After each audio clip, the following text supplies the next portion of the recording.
Hello, my name is Ben. I'm here on call with celednb, otherwise known as Christian Yarbacher. How are you doing? Hello, hello. I'm doing good. You, Sunday evening. true, yeah, just a Yeah. quiet Sunday evening. A few Saturdays ago, you won the Weiss Schwarz Worlds Tournament Yeah, with Oshi No Ko. So that did in fact happen. yeah, that did in fact happen. And I guess for to kind of inform because I'm a little late to the scene. How many times have you been to Worlds now? This should be um wait, let me think. Four, six. This should be the seventh time, I think. Seventh time. That's crazy. Yeah. It's a crazy level of consistency as well. I guess. Yeah. Did this year?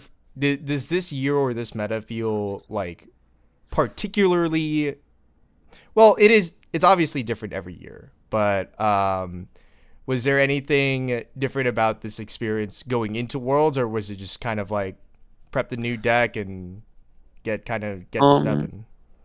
like there was a couple of things that were a bit different, I guess. On the one hand, we had like we knew Eminence was coming out, but we barely knew any of the cards. I think a lot of people just like thought there will be something playable there. It turns out there was not really something playable there. This was also like something that I planned on doing, just like find the broken stuff from the new English exclusive set that they surely overlooked. But I think they just got like scared after having to hit SDS again and again, and Yeah. then also overlooking stuff with Avatar. So yeah, Eminence turned out as it did. The other thing is, I think some people were scared of like the Oshi mirror. I think there's like a bit of a misconception about the mirror that it's like super random and super coin flippy. I think there's definitely stuff you can do in the mirror, but ultimately, even if you play the mirror much better, you will lose like 30-40% of the time. Anyways,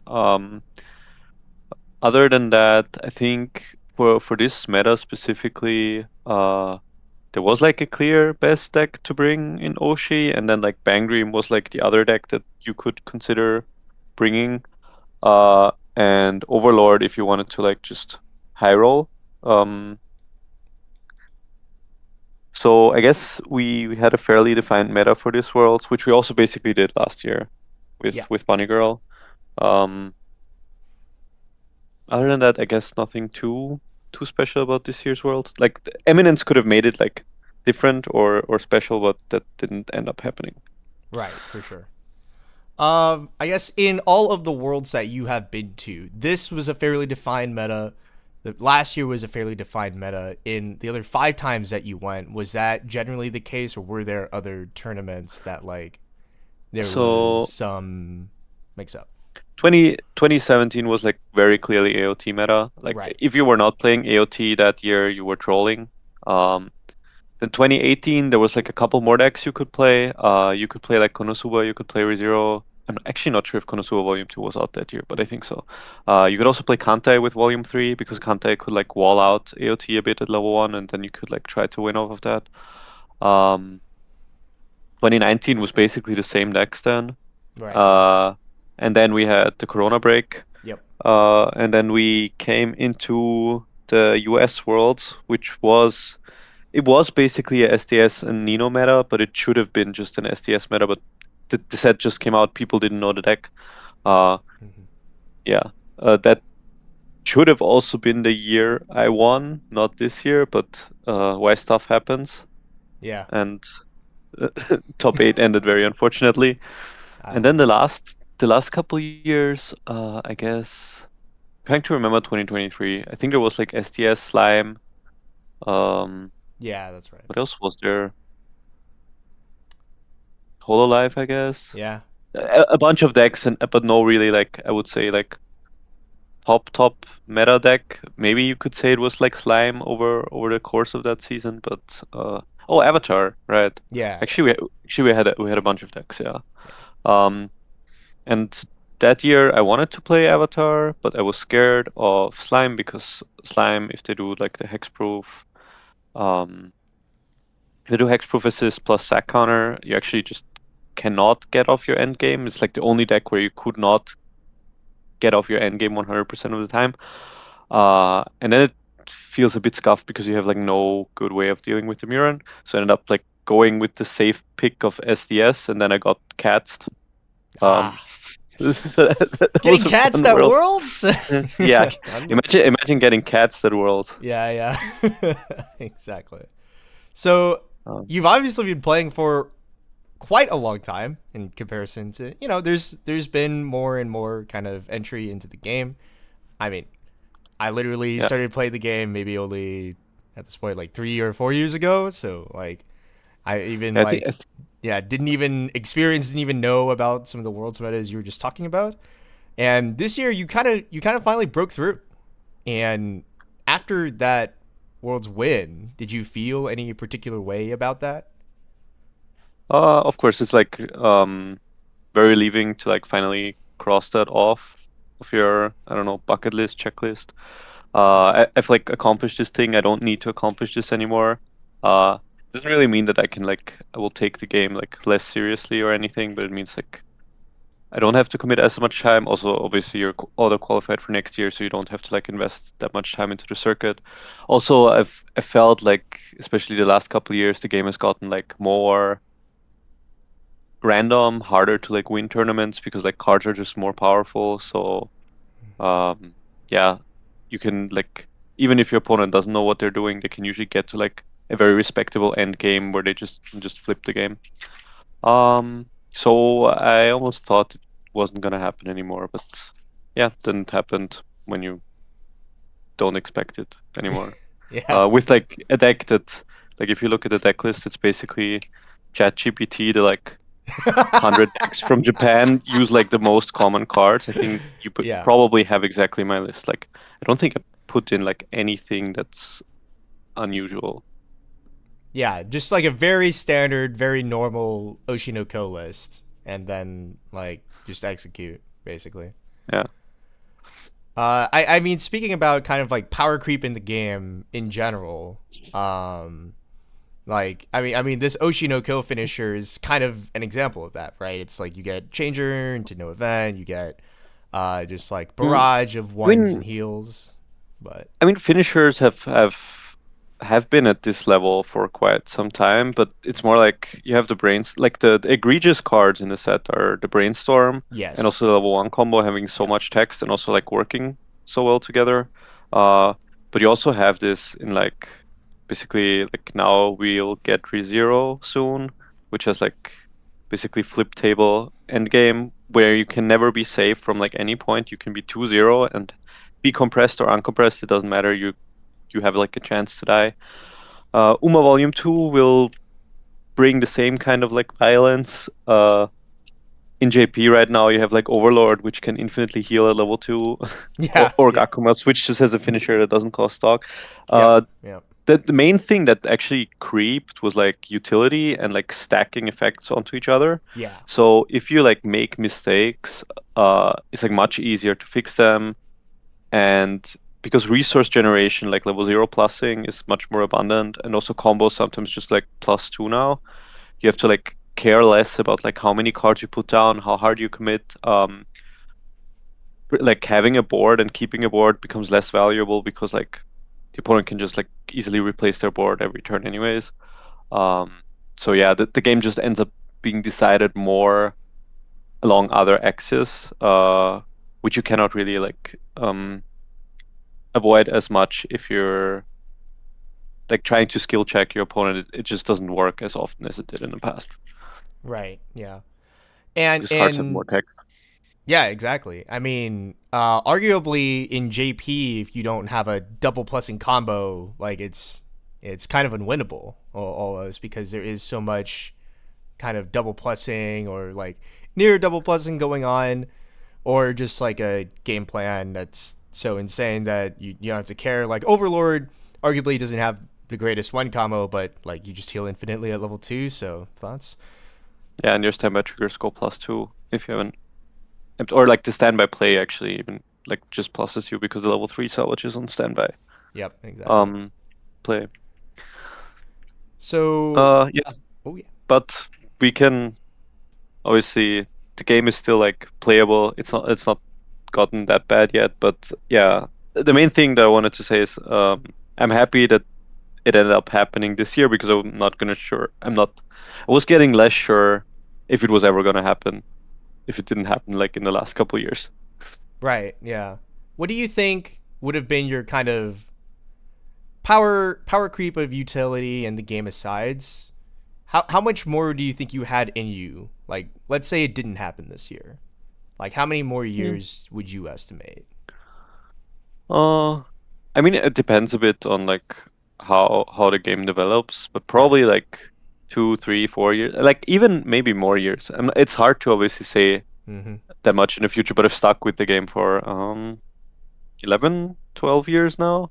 Yeah. Uh, I think in some capacity I will always play, but obviously at some point you have like family obligations, less time. Uh, so maybe if there's like a point where I start my own family, maybe there's like less time for me to travel.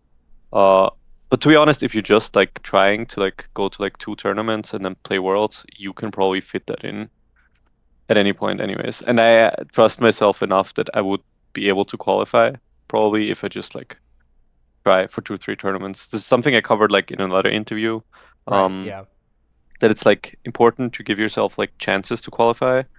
Because even if you're like the best player in a room, you can just always have a bad run. And if you have like 2, 3 tournaments and you're very good and you have a very good deck, you should probably qualify. Yeah. Yeah. I think it's a major topic as well in well, kind of anywhere you play, but I think in the U.S. in particular, like from us over here, we have like the longer Swiss rounds, so just more chances of you having the bad run and like not getting to top. I mean, I Uh, think the Swiss rounds is fine, right? Because you mhm. also like have top 16, top 32, but you have like one more knockout round, and you just need to be unlucky in like one of the earlier knockout rounds. Yeah, Whereas yeah, if you're playing like in most of the EU tournaments, there's only like one round that you really cannot lose, which is the top 8 the round. top eight. Yeah, And after that, you can actually be unlucky once and then just win the third, fourth place game. Um, yeah, so if you have to do top 32, that's like 3 rounds that you cannot lose. yeah, So it's yeah. like quite a big difference.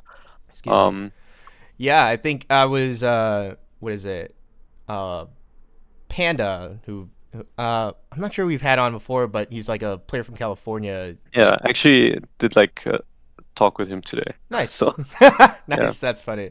It was funny because we were chatting with them at his BCS Houston tournament, and he was talking about how it's kind of that exact point. Once he was in the top good round, he was like a lot more relaxed because it's like, okay, well, I win the one game, I'm in top four. Now I'm in top four. It's like, okay, now we're just chilling. We execute the game plan. We get the one win, and that's the invite, right? So, yeah. Uh, and now actually talking about this world. Although, like you said, you did some other interviews. I'm sure it was covered somewhat. But what was your Swiss like? Who were you fighting? I was playing like the most random decks. I really was not basically I did not cover the meta very well in my round basically because like my Swiss rounds were like SDS, which was maybe one, Wow. GGO, which was maybe like 2 or 3. Yeah. Um, then Bang Dream, then Chainsaw Man, which there was maybe Chainsaw Man. one or Yeah. two, and Yeah. then Kobayashi in round 5, Right. which Atlas. is Yeah. also Yeah. insane. Yeah. Yeah, Yeah. who was like storming through the Europeans the rounds before, Oh, and nice. then my last round against Bang Dream against Hansen, and then top cut was Bang Dream Oshi Bang Dream. So in top cut I started like hitting the meta decks, but Yeah. Yeah. before It, that it kind of it tightened was up once you funny. reached top cut. Yeah. Yeah. That's funny. Wow. Okay. Were there So any? Oh, like sorry. yeah, so like in a way you're like scared to prep for the Oshi mirror, and then you just don't hit it until like semifinals. Anyways, even though I'm pretty sure like was Oshi most played deck? I think it It was, right? was. It was the It most was, yeah. played deck by like a relatively large margin as well. I think Oshi and Bang Dream were like pretty close, and then it was like a big drop off, I think. Yeah, pretty much. I mean, and there was also yeah, it was like Oshi, Bang Dream, and then like Overlord and Distant Third, and then like kind of the Yeah. rest. Now earlier you mentioned that Overlord felt like the high roll deck, and I'm curious if you don't mind expanding your thoughts on like whether or not taking Overlord to this tournament in particular was like a decent line or not, because they did do Uh, the weird kind of unrestrict and then re-restrict right after the tournament. yeah. Well, I mean, Yeah. for this tournament specifically, it was a bit risky to bring because the Oshi just came out. Oshi is now dead deck, and Oshi is not easy for Overlord. Like you need to have like a pretty good game to actually win, because the main issue is you run like you run a not low amount of zeros, then you put 5 level 1s into your memory, and all of the cards that you want to hold for mid and late game are your level 3s and level 2s. So Akane is actually just like a very good finisher against Overlord, which usually the way you should treat Akane is not like a deadly finisher. It's just like something that you can do over multiple turns, like heal down and push your opponent. And if it comes to it, you can also just try to Hail Mary people. But against Overlord, you can actually very often just like clock up and try to Hail Mary them because she usually will burn like 2 to 3 times. Yeah. Yeah, for sure. Yeah. Um, so that was like so you kind of have to like cancel quite a bit of two against Oshi if you're playing Overlord. Against the rest of the meta, it's actually it was pretty good because you have like a pretty decent Bangry matchup. You have a pretty decent. Obviously, you're like farming Nika and all the standby piles, whoever was bringing standby piles, which there were some of. Hmm. Um, but yeah, I think like bringing it specifically into a field that was expected to be a lot of Oshi was a bit of a risky gamble because I think in that matchup you then have to like cancel quite a bit too, which you cannot guarantee. Yeah, for sure. So that's why I roll pick because the thing about Overlord is if you cancel well at 2, you basically reach like this unlosable board state where your opponent, no matter what they do, they cannot win anymore. Um, so if you feel like the luckiest person in the room, probably a good idea to play Overlord. It's like one of the strongest decks if you're lucky. But if you're not lucky, you just eat the 3s, eat the 4s, skip level 2. Die on Your the deck just spot. Yeah. folds. Yeah. Yeah. But Fair now we enough. don't have to deal with it anymore, I guess. So it's, Maybe. it's like a funny backpedal There's from been them with the no. There's list. still so many. I still know there are the copers that are still, well, quote unquote, the There, copers that are still playing or trying it, and like, it's because the 1/1 is still there, and like the extra booster gave, like the yeah, Levo you Rico now or have like whatever. actual utility. You have Rico, Yeah, yeah. You but have better zeros and like slightly worse mid game, but you also got a healer that says no backups on it. So you can like front during the Ein's turn, and it's like, like yeah, for me, I think the deck without the rest counter is basically not really a threat anymore. I think that makes like sense. some people say the rest counter doesn't matter. I think the rest counter is like the most important card in a deck and the reason why you could like actually stomach the volatility of the deck because the rest counter can like buy you a turn when your game didn't go great. And Yeah, if you already have a good game, you don't need yeah, sure, you don't need the rest counter, but you will not only have good games, you will have bad games, and then the rest counter buys you another turn, which can do like, I don't know, anywhere from like 5 to 7 burns, plus yep, like your swings. yep, So yep. I think without that card, I think we will see that deck slowly fade away and die. Yeah, But finally. some people maybe still cope on it. Let's just hope they aren't break the premium booster over soon. Yeah, yeah, yeah. And then once we get the new Overlord that's in Yeah, JP right that's the now, premium booster. Yeah. yeah, once we get the premium booster, then then it'll be back, just not the same one, just a, Yeah. just a new one. Interesting tidbit about like Overlord slowly like being removed. I think something people are not thinking about that much is Ruby, and I think now that Overlord is gone, Ruby actually can play the game. Um, because there was an issue with Ruby where you were basically either playing Choice Level 1 or 8 Standby. Both Yeah. of those decks really, really, really, really could not play into Overlord because the problem is the Choice combo assigns like the Honor Search. The Yes. way the Overlord Zeros work with the Coquito's Chaser and the JC, and also leading into level 1 Time Machine, if the Overlord player has any idea what they're doing, you will never get a single reverse, so you cannot play. And if you're playing 8 Standby and your board gets wiped, you also cannot really play. So Yeah.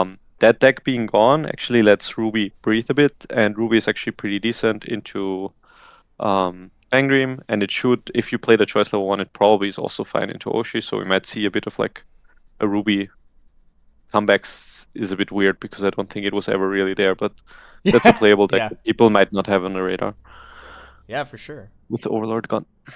Yeah. I guess just like more so it's able to breathe and like its game plan is good enough at the end game to kind of execute on. Yeah, yeah, the end game is actually pretty scary. Mm-hmm. It's 2 clock kicks, 5 swings, um, and sometimes added burn ones.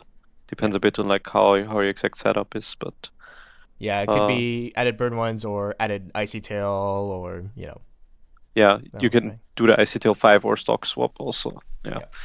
And the end game itself is actually pretty cheap. If you stand by one out, you can do like stock swap plus full combo with 7 stock. Mm-hmm. So That's pretty good. It's not bad yeah. for 7, for sure. Yeah. So I guess it. Do you? It's been a few weeks now. I guess. Do you remember like any particular highlights or lowlights from the Top Cut games? Mm. I've already mentioned this before, but like Mm. in the finals, there's 2 spots basically. One is the turn. Basically like my opponent has early play um and a 2 soul swing and 1 soul swing. I'm 2 in 4. He can assume I have 1 climax on top because of my Kana combo. He attacks with the early play first, and I'm thinking about anti-changing or not. My thought process, I was gonna like, if I anti-change, I kind of force him to swing with the 2 swing first, to like clear off the climax and then try to stick the 1 because it was 2-2 and he has to like try to push some damage. Um, but ended up anti-changing and he went up going for the like riskier line where he pings it off with the swing for 1, swings for 2 doesn't trigger, and then my climax is last, so I end up taking the 2. And then I was in a pretty bad spot because I basically used up a lot of resources for the anti-change counter. Um, so I also couldn't really like try to like go for a finishing line, but I also didn't really plan to. And then the next turn, I'm just like healing down one more time, doing like a Kana combo, and I off the Kana combo. Usually, like in mid game, you should never look at more than 1 card unless the 1 card is a climax. But my hand was pretty bad, and I do the Kana combo. I look at 1. It's another Kana combo, which is basically a useless card. And I hear the voices in my head telling me to stop.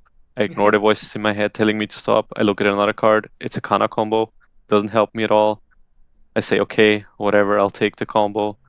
And then I trigger a pants and then I almost die. But Yeah. but I survive. And then I can continue to win the game. Yeah. But yeah, don't let the intrusive thoughts win. Just stop. Don't be greedy. Don't let the intrusive thoughts win. Just stop at the first Just target. just yeah, don't listen to your inner voice telling you just one more card. It will be fine. It will not be fine. It will not be fine. Sage advice. Absolutely. Yeah. So, I guess we're now going into another season. I mean, it's a cycle. It never stops. We're going into the summer.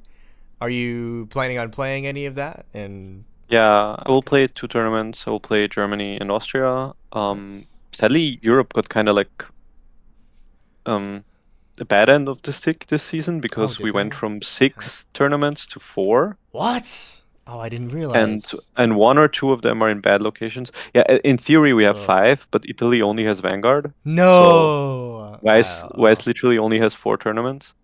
Boo. Um, Wow. yeah, so I will just do the 2. Hopefully win one of them. and then yeah, then chill. So it will be like a more chill summer, I guess, because Yeah. there's not so much going on. Yeah, fair enough. What is on your mind? What's the team comp? What are you thinking? Uh, I Or will no very leaks? likely be playing Ruby Oshi Bang Dream for the first tournament in July, and then um, in autumn. I'm not sure if ReZero is out, but I think ReZero is out, so probably like ReZero Oshi Bang Dream. I forgot what's coming out in August and in July. Like Uma set Okay. one is like playable, but I don't think it's like necessarily up there with the other decks. Yeah. And I forgot what else is coming out. If ReZero is out, you're playing ReZero, and if not, then sure, we'll have it for the single season. But I think at the tail end of the BSFs, you should have ReZero Yeah, out, I from the what I website remember. for the Summerfest website changed. It's kind of hard to look at now, actually. Um, yeah. Yeah, I think they had like the map before, and now the map doesn't exist anymore. There is no map. I'm not There sure is what they're just doing. a Google Calendar. Yeah. Like, but yeah. Hold on. So let me double check the. Like actually, if you look at like the tier list that Kevin does, Yeah, yeah, the community tier list. the community tier list, like if you look at this one, it's pretty reasonable this time around. Uh, maybe don't listen to them on Nikkei, Yeah, and yeah. then you're fine. Then I you're am a fine. certified not Apple rotator. I don't think the deck Certified is not real. Apple rotator. Just Yeah. just don't do it. Maybe it works in NA, but especially if you're like you if you look at like all the popular decks, you're beating exactly Bang Dream, and then you're unfavored into basically everything else except maybe Bochi. But I think even Bochi has like a bunch of stuff that outs your board. Yeah, I So mean, yeah, for sure. just Uh just don't play Nikke. yeah, I mean And and your it was a your different team is meta, fine. right? Like you have Oshi now, you're going to have ReZero. Like there's just a lot of I don't know, there's more board answers, there's more yeah, things to answer the setup. Yeah.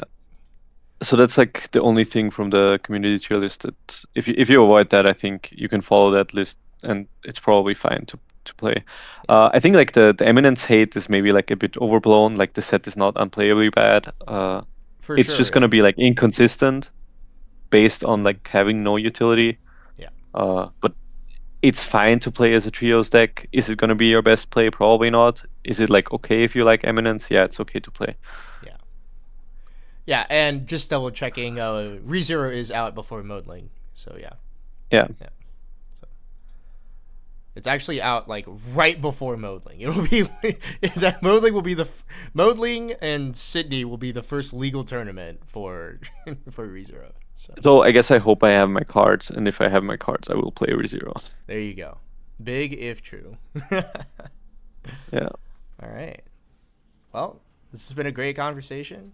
Thanks for sitting with me. Is there anybody that you'd like to shout out? Anybody you'd like to thank? Uh, yeah. Shout out to Strictly Broken. It's always fun to like travel and see the guys for the tournaments and have like some people to talk to, some people to test with. Shout out to my girlfriend for like being supportive of a hobby where you travel a lot and spend a lot of money on cardboard. Yeah. And yeah, shout out to the community for keeping the game alive.